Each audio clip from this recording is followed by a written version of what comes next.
오늘 주시는 하나님의 말씀은 마태복음 16장 21절에서 24절까지 말씀입니다. 마태복음 16장 21절에서 24절 신약성경 28페이지쯤에 있습니다.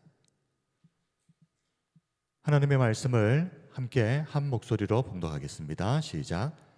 이때로부터 예수 그리스도께서 자기가 예루살렘에 올라가 장로들과 대제사장들과 서기관들에게 많은 고난을 받고 죽임을 당하고 제3일에 살아나야 할 것을 제자들에게 비로소 나타내시리. 베드로가 예수를 붙잡고 항변하여 이르되 주여 그리 마옵소서. 이 일이 결코 주께 미치지 아니하리이다.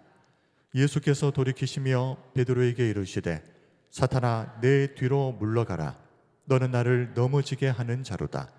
네가 하나님의 일을 생각하지 아니하고 도리어 사람의 일을 생각하는도다 하시고, 이에 예수께서 제자들에게 이르시되 누구든지 나를 따라오려거든 자기를 부인하고 자기 십자가를 지고 나를 따를 것이니라.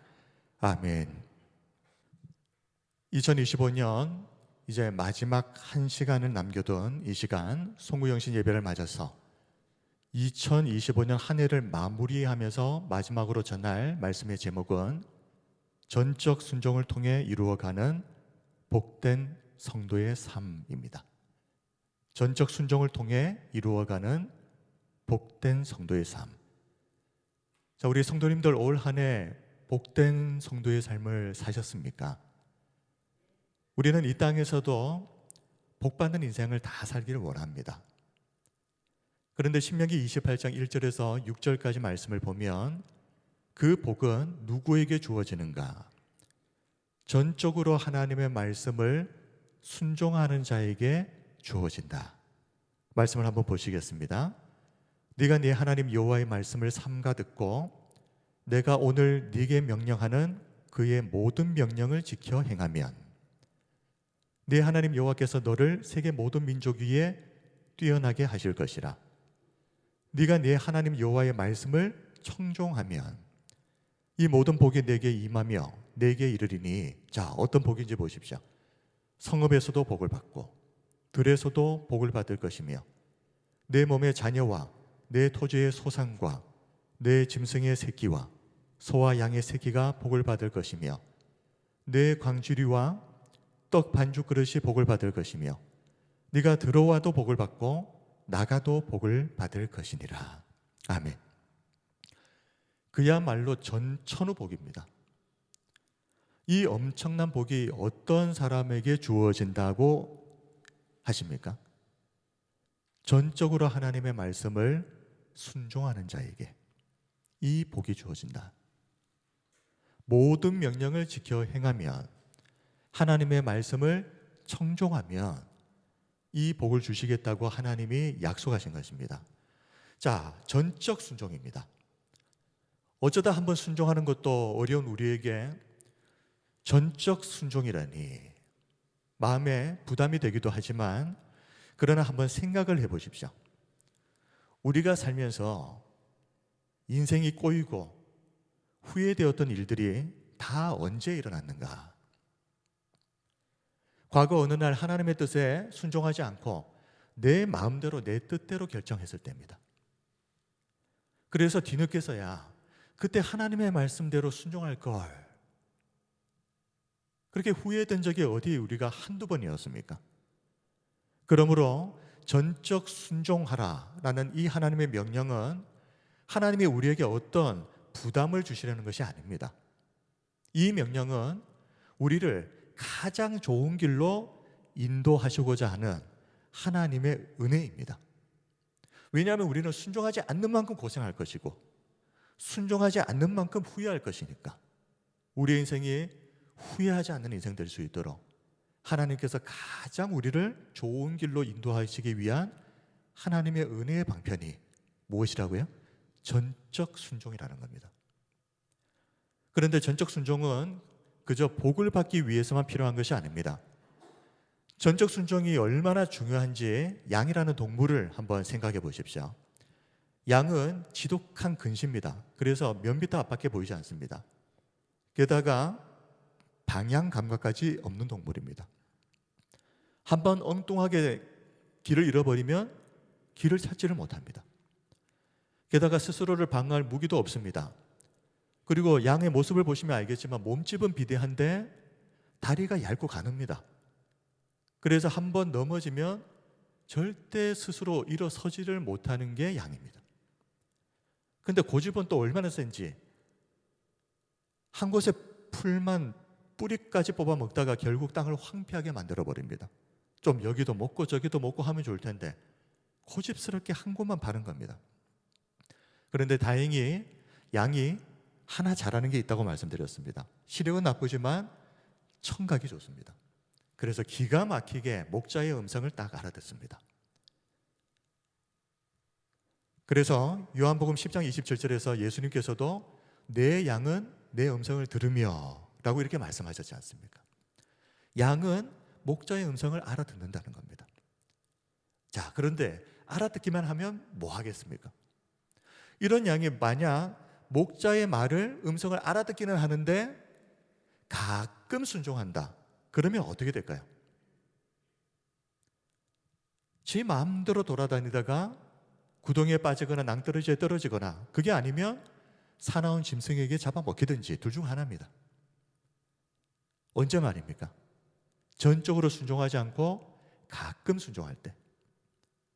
그러므로 양이 목자의 말을 전적으로 순종하는 것은 양이 사느냐 죽느냐가 걸린 생존의 문제인 것입니다. 우리들도 마찬가지 아니겠습니까? 성도가 하나님의 말씀을 어쩌다 가끔 순종한다면 어떻게 될까요? 전적으로 순종해야 하는 이유는 그것이 바로 우리가 사는 길이기 때문입니다. 그런데 성도님들 중에는 아이고 전적 순종은커녕 나는 하나님의 뜻이 무엇인지도 잘 모르겠다 이렇게 말씀하시는 분들이 종종 있습니다.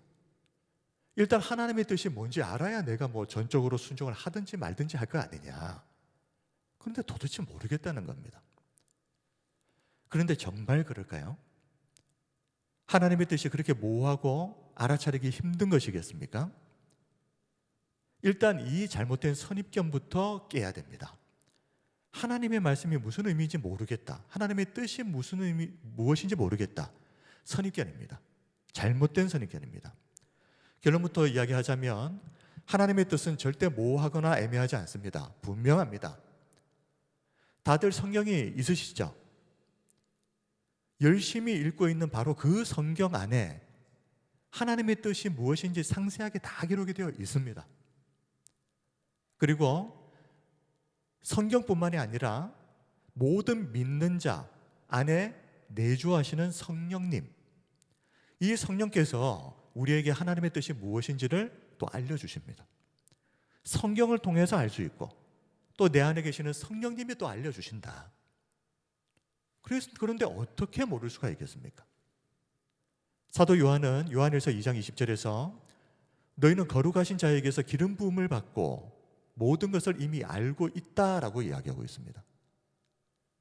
요한일서 2장 20절 너희는 거룩하신 자에게서 기름 부음을 받고 모든 것을 아느니라.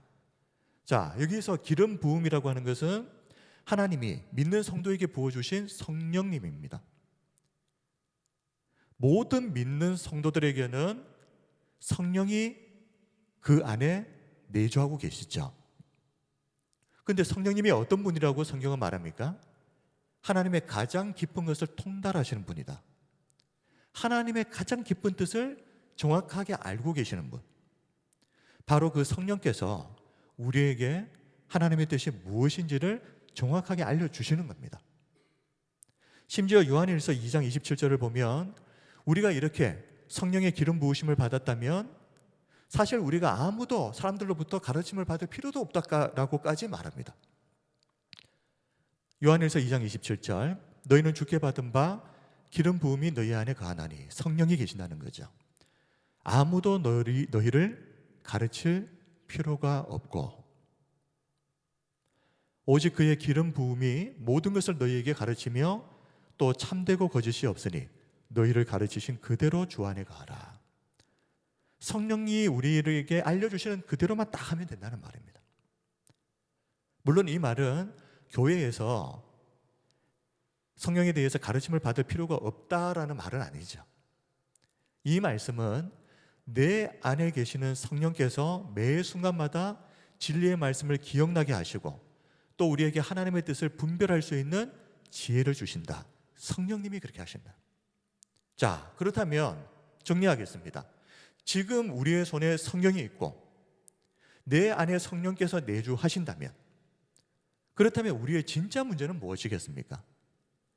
하나님의 뜻을 도무지 모르겠다, 이게 아닙니다. 아는데 순종이 안 된다는 것입니다. 사실 이게 진짜 문제입니다. 아는데 순종이 안 된다는 것. 로마서 7장을 보면 사도 바울도 바로 이 문제로 고민합니다. 내 속마음은 하나님의 뜻에 순종하길 원합니다. 그런데 정작 현실은 날마다 죄 앞에서 무너져 버리는 이런 지독한 자기 모순을 바울이 고백하면서 오호라 나는 공고한 사람이로다. 이 사망의 몸에서 누가 나를 건져내랴. 아는데 살지 못하는 자기 자신을 보면서 탄식하는 것이죠. 하나님의 뜻을 알지만 순종이 안 된다. 이 문제는 우리뿐만이 아니라 사도 바울에게도 똑같은 문제였던 겁니다. 그리고 마태복음 26장을 보면 예수님께서 십자가 고난을 앞두고 겟세마네 동산에서 기도하셨을 때 제자들에게 당부하십니다. 너희들도 깨어서 기도하라. 그런데 돌아와 보면 제자들은 번번이 졸음을 이기지 못하고 잠들어 있는 겁니다. 예수님은 이런 제자들을 향해서 이렇게 말씀하셨습니다. 마태복음 26장 41절, 시험에 들지 않게 깨어 기도하라. 마음에는 원이로되 육신이 약하도다. 예수님도 아시는 거죠. 제자들이 지금 마음은 깨어 기도해야 한다는 것을 안다. 그런데 몰랐던 것이 아닙니다. 아는데 육신이 연약해서 기도해야 할 그 시간에 잠을 자버렸다. 예수님이 아시는 겁니다. 제자들도 바울처럼 알았지만, 모르는 것이 아니었지만 순종이 되지 않았습니다. 이게 문제였습니다. 모르는 게 문제가 아니라 아는데 순종이 안 되는 겁니다. 어쩌면 이것이 똑같이 우리에게도 어쩔 수 없는 한계고 우리의 현실이 아니겠습니까? 그러나 그럼에도 우리가 전적 순종의 삶을 절대 포기해서는 안 되는 이유는 앞에서도 말했듯이 이 문제는 우리가 사느냐 죽느냐가 걸린 문제이기 때문입니다. 생존의 문제입니다. 인생의 깊은 구덩이에 빠지지 않고 낭떠러지에 떨어지지 않으려면 어쩌다 한번 순종하겠다는 순진한 생각을 버리셔야 됩니다. 이런 안일한 생각을 버려야 됩니다. 한 번 실수에 우리의 생명이 오갈 수 있습니다. 그러므로 우리는 하나님의 말씀에 전적으로 순종하겠다. 오늘 이것을 결단하는 시간이 되셨으면 좋겠습니다. 바로 이것이 성도가 사는 길이기 때문입니다. 어설프게 어쩌다 한번 순종하면 큰 어려움을 겪을 수 있습니다. 우리가 사는 길은 각오해야 됩니다. 전적으로 순종하겠다. 어떤 하나님의 말씀이든 그 말씀이 이해가 되든 이해가 되지 않든 일단 순종하겠다. 우리가 이런 마음을 가지고 새로운 2026년 새해를 시작하시기 바랍니다. 예수님은 전적으로 순종하는 삶이 무엇인지 몸소 본을 보여주셨는데 바로 겟세마네 기도입니다. 마태복음 26장 39절, 조금 나아가사 얼굴을 땅에 대시고 엎드려 기도하여 이르시되 내 아버지여 만일 할만하시거든 이 잔을 내게서 지나가게 하옵소서. 그러나 나의 원대로 마시옵고 아버지의 원대로 하옵소서. 자, 이 말씀을 한번 따라하겠습니다. 나의 원대로 마시옵고 아버지의 원대로 하옵소서. 이것이 바로 전적 순종입니다. 예수님은 앞으로 어떤 고난이 닥칠지 알고 계셨습니다. 그리고 예수님을 향해서 이루시고자 하는 하나님의 뜻이 무엇인지도 알고 계셨습니다. 그러므로 이 십자가는 예수님이 모르고 당하신 일이 아니었습니다. 그런데 그럼에도 불구하고 예수님은 앞으로 하나님의 말씀에 순종하면 어떤 일을 당하게 될지 다 알고 계셨지만 예수님은 그 하나님의 말씀에 순종하기 위해서 땀방울이 피가 될 정도로 간절하게 기도하셨던 겁니다. 내가 원하는 것은 이것이지만 내 원대로 하지 마시고 아버지의 뜻대로 하십시오. 바로 이 기도에서 전적 순종의 삶이 시작되는 것입니다. 우리도 예수님처럼 전적 순종의 삶을 살기 원한다면 오늘 딱 두 가지만 기억하시기 바랍니다. 첫 번째는 내 뜻보다 하나님의 뜻을 항상 중요하게 여길 줄 알아야 됩니다. 내 뜻이 있고 하나님의 뜻이 있다면 이 둘 중에 하나님의 뜻이 더 중요하다. 그런데 우리는 평소 하나님의 뜻보다는 내 뜻을 더 중요하게 생각할 때가 많습니다. 우리가 평소 어떻게 기도하는지를 한번 생각해 보시면 이 말의 의미를 쉽게 이해하실 수 있을 겁니다. 우리는 기도할 때 어떤 하나님의 뜻이든 전적으로 순종하겠습니다 라고 기도하십니까?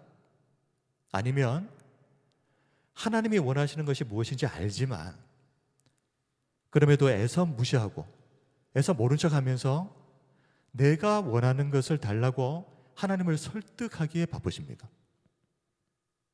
만약 후자라면 그런 마음을 가지고는 하나님의 뜻에 전적으로 순종하는 삶을 살 수가 없습니다. 전적 순종은 예수님처럼 내가 원하는 것이 있지만 내 뜻이 있지만 그것을 포기하고 하나님의 뜻을 선택하겠다는 결단이 있을 때에만 가능하기 때문입니다. 성경의 예를 한 가지 소개하자면 마태복음 16장에서 베드로는 너희는 나를 누구라 하느냐 하는 예수님의 질문에 주는 그리스도시요 살아계신 하나님의 아들이십니다. 이렇게 대답하면서 예수님으로부터 큰 칭찬을 듣습니다. 그런데 그런 그가 돌아서자마자 성경의 그 시점을 보면 이 고백을 하자마자 바로 이어서 예수님으로부터 어떤 말을 듣습니까? 사탄아 내 뒤로 물러가라. 조금 전까지만 해도 예수님께 칭찬을 받았던 베드로가 예수님으로부터 너 사탄아라는 말을 듣습니다.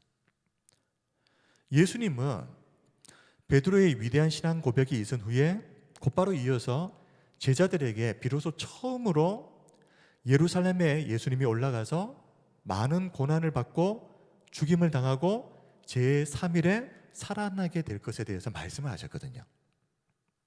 그런데 그 말씀을 하셨을 때 신앙 고백을 했던 베드로가 갑자기 나서서 절대 그럴 수 없습니다 하면서 주님을 가로막는 일이 있었습니다.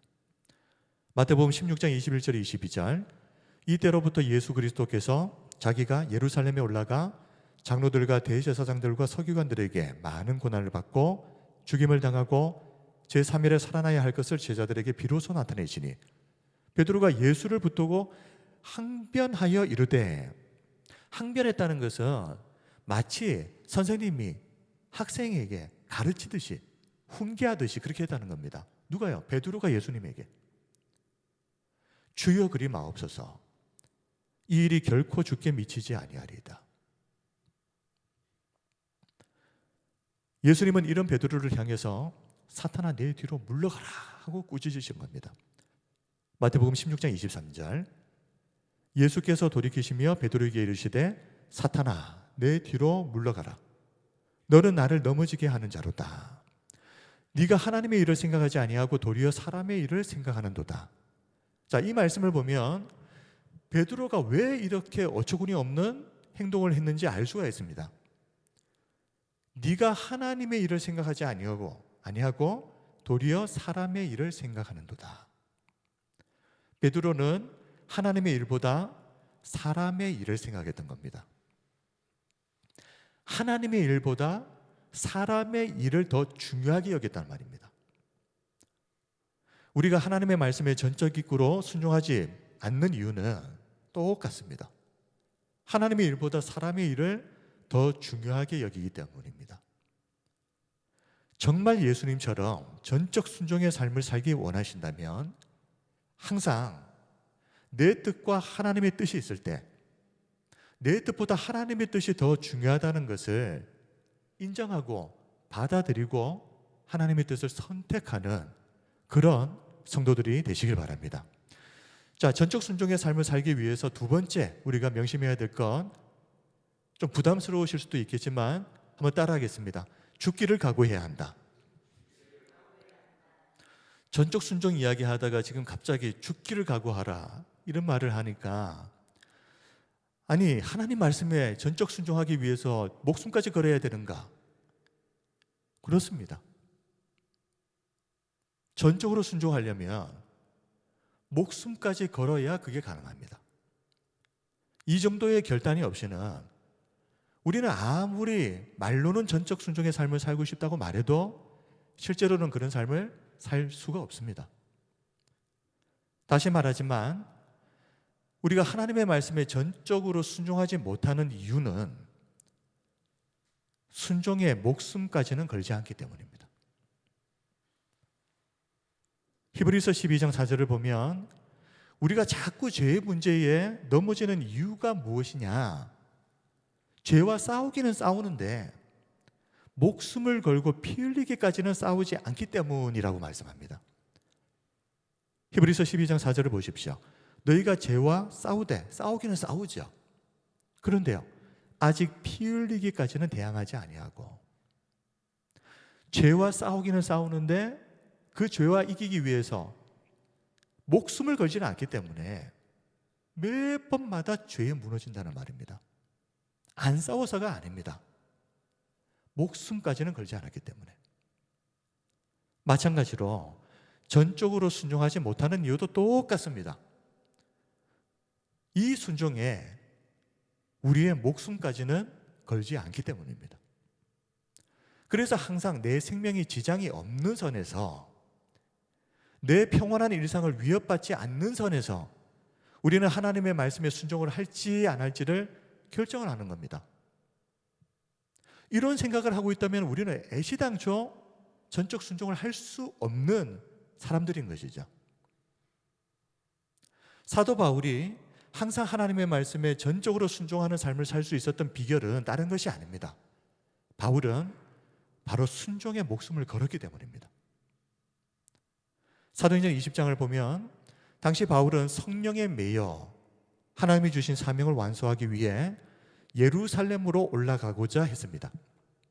그런데 예루살렘에 올라가기 전에 밀레도 항구에서 바울이 에베소 교회 장로들을 만나서 대화를 나누는데, 이 대화 내용을 보면 이때 이미 바울은 알고 있었습니다.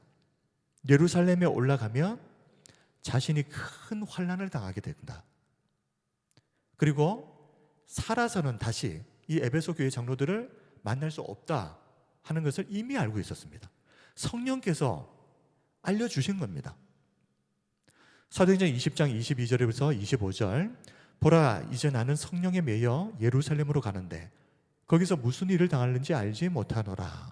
지금 이 말씀은 에베소 교회 장로들에게 하는 말입니다. 바울이 23절, 오직 성령이 각성해서 내게 증언하여 결박과 환난이 나를 기다린다 하시나 내가 달려갈 길과 주 예수께 받은 사명 곧 하나님의 은혜의 복음을 증언하는 일을 마치려 하면은 나의 생명조차 조금도 귀한 것으로 여기지 아니하노라. 보라 내가 여러분 중에 왕래하며 하나님의 나라를 전파하였으나 이제는 여러분이 다 내 얼굴을 다시 보지 못할 줄 아노라. 자, 바울은 알고 있죠. 예루살렘에 올라가면 환난이 기다리고 있다. 그리고 오늘 이 시간이 지나고 나면 에베소 교회 장로들 다시는 볼 수가 없다. 순교할 것이니까요. 그러나 바울은 다 알고 있었지만 하나님이 주신 사명을 감당하기 위해서 주저하지 않고 예루살렘으로 출발합니다. 바울이 그렇게 할 수 있었던 이유는 하나님의 말씀에 순종하는데 자신의 생명을 이미 걸었기 때문입니다.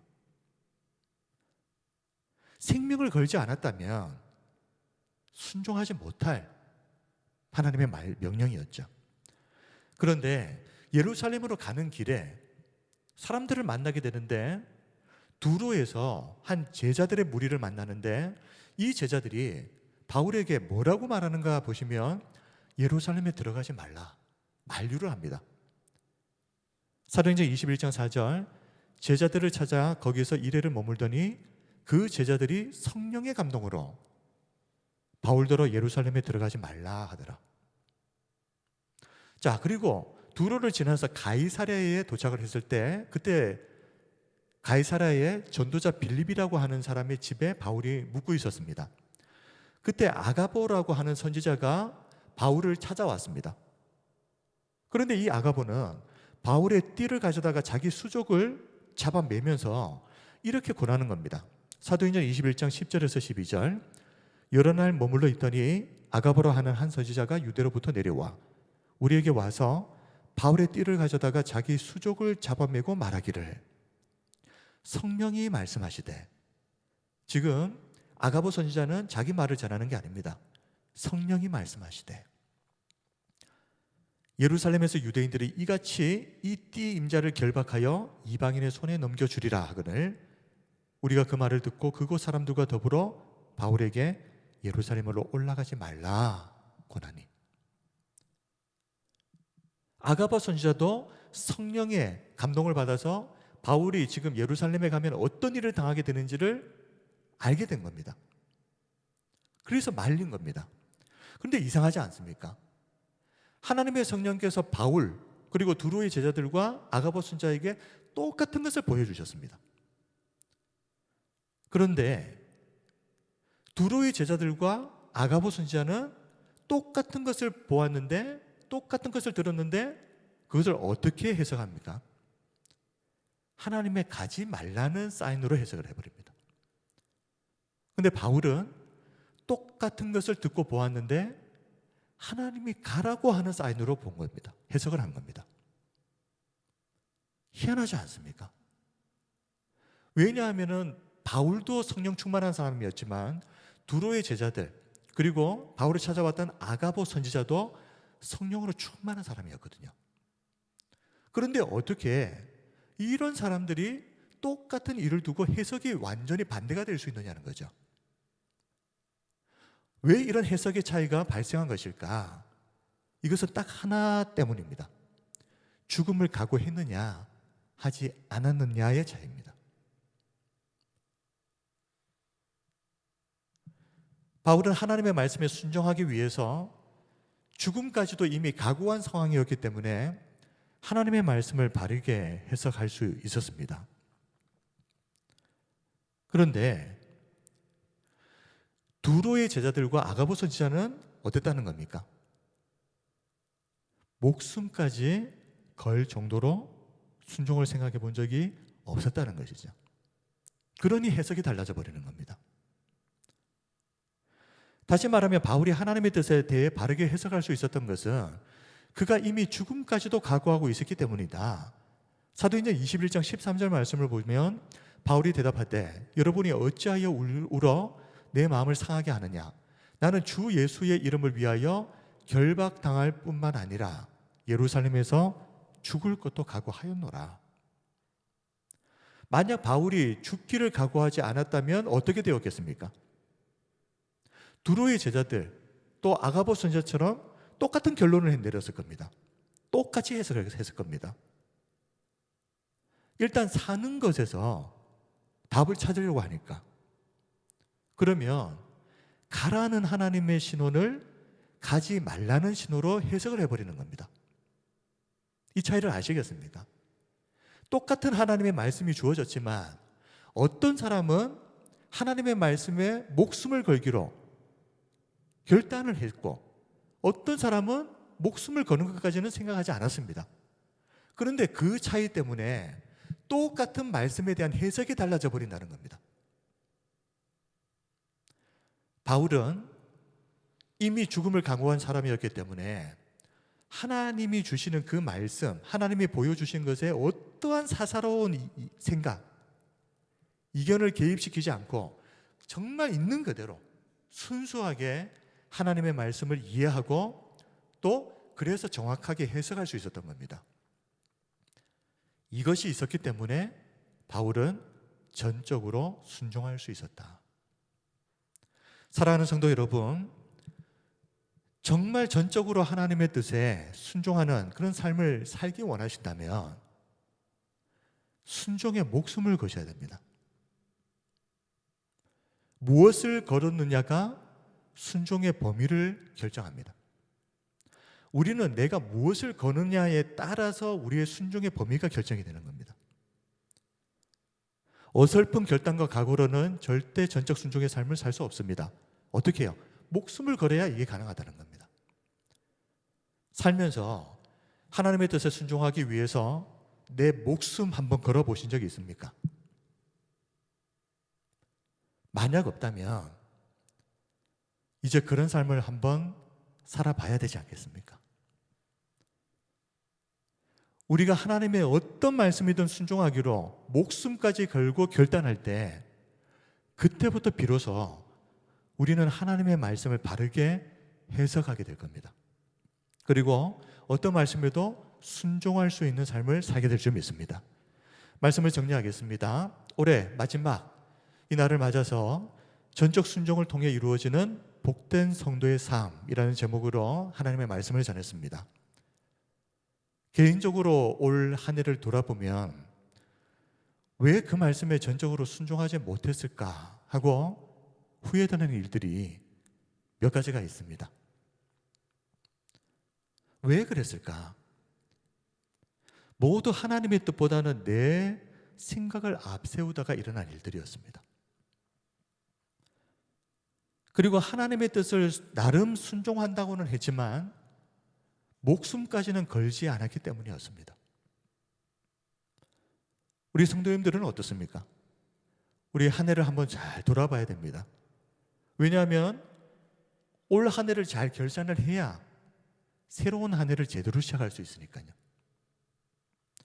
어리석은 양들처럼 목자 말 안 듣고 제멋대로 하겠다고 고집부리다가 구덩이에 빠지고 낭떠러지에 떨어지고 짐승에게 잡아먹히는 이런 인생은 이제 끝을 내야 되지 않겠습니까?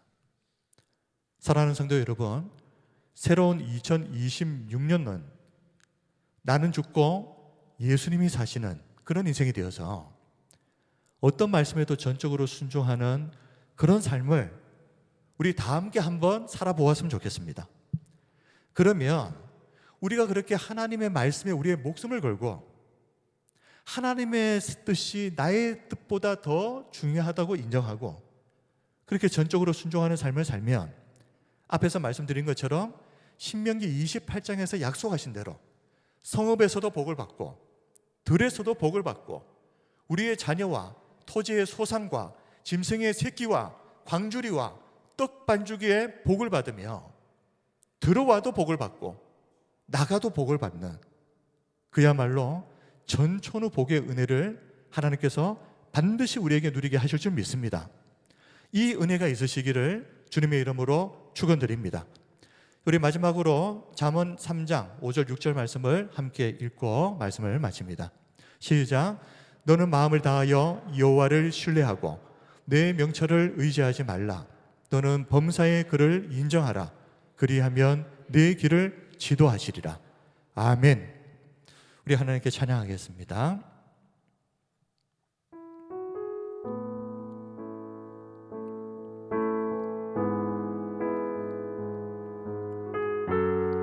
우리 마음속에 우리 결단하고 우리 찬양합시다. 안개 속에서 주님을 보내 아무도 없을 것 같던 그곳에서 손 내미셔서 나를 붙드네. 길 잃고 쓰러져 가던 그곳에서 주 말씀하시네. 내 손 잡으라고. 내가 곧 길이요 진리 생명이니 나 그 길을 보내. 주 예비하신 곳 다른 길로 돌아서지 않으리. 예수의 길 그 좁은 길 손잡고 그 무엇도 두렵지 않네. 주님 주신 약속 내게 있으니 세상의 길, 그 험한 길 승리하네. 성령으로 그 무엇도 바라지 않네. 저 하늘에 내 소망이 있으니 예수의 길, 예수의 길, 그 좁은 길 나는 건네. 주 손잡고 그 무엇도 두렵지 않네. 주님 주신 약속 내게 있으니 세상의 길, 그 험한 길 승리하네. 성령으로 그 무엇도 바라지 않네. 저 하늘에 내 소망 있으니 예수는 내 힘이요, 예수는 내 힘이요, 나의 기쁨 내 참 소망, 그 이름의 생명이 내 삶의 이유라. 예수는 내 힘이요, 예수는 내 힘이요, 나의 기쁨 내 참 소망, 그 이름의 생명이 내 삶의 이유라. 오직 주만, 오직 주만 따라갑니다. 오직 주만 높임 받으소서. 내 평생에 그 이름을, 그의 선하심을 세상에 노래합니다. 그 이름에 그 심능력, 영원한 생명이 내 삶의 이유라. 우리 다 함께 자리에서 일어납시다. 내가 사나, 내가 사나 죽으나 그 이름을 위하여 내 모든 것 다 드리니 나를 받으소서. 내가 사나 죽으나, 내가 사나 죽으나 그 이름을 위하여 내 모든 것 다 드리니 나를 받으소서. 오직 주만, 오직 주만 따라갑니다. 오직 주만, 오직 주만 높임 받으소서. 내 평생에 그 이름을, 그의 선하심을 세상에 노래합니다. 그 이름에 그 신능력,